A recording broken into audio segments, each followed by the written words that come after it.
এক দফা দাবিতে diploma in nursing science and midwifery শিক্ষার্থীদের শাহবাগ অবরোধ।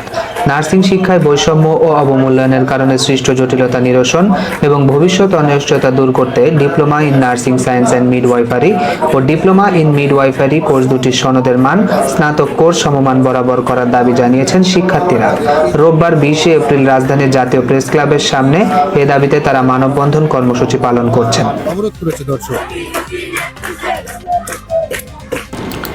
বৃষ্টিতে ভিজে যমুনা ঘেরা কর্মসূচিতে জবি শিক্ষার্থীরা।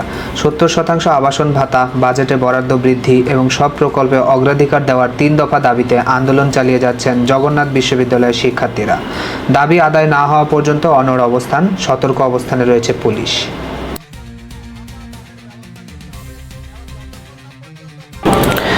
সাম্য হত্যাকাণ্ডের প্রতিবাদে ছাত্রদলের বিক্ষোভ। এদিকে এ ঘটনায় 3 জনকে গ্রেপ্তার করেছে পুলিশ। অন্যদিকে সাম্য হত্যার দায় ঢাবি ভিসি প্রক্টরের উপর চালানোর অপচেষ্টা সত্য আড়ালের পায়তারা, বললেন সার্জিস আলম।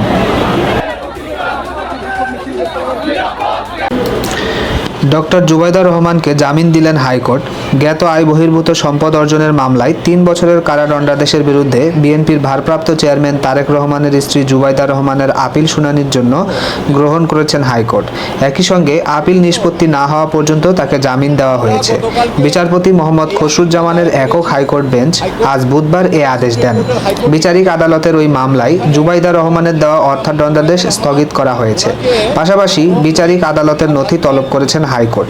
আপিলের গ্রহণযোগ্যতা ও জামিন চেয়ে জুবাইদা রহমানের করা আবেদনের শুনানি নিয়ে এ আদেশ দেওয়া হয়। এই মামলায় 3 বছর সাজা।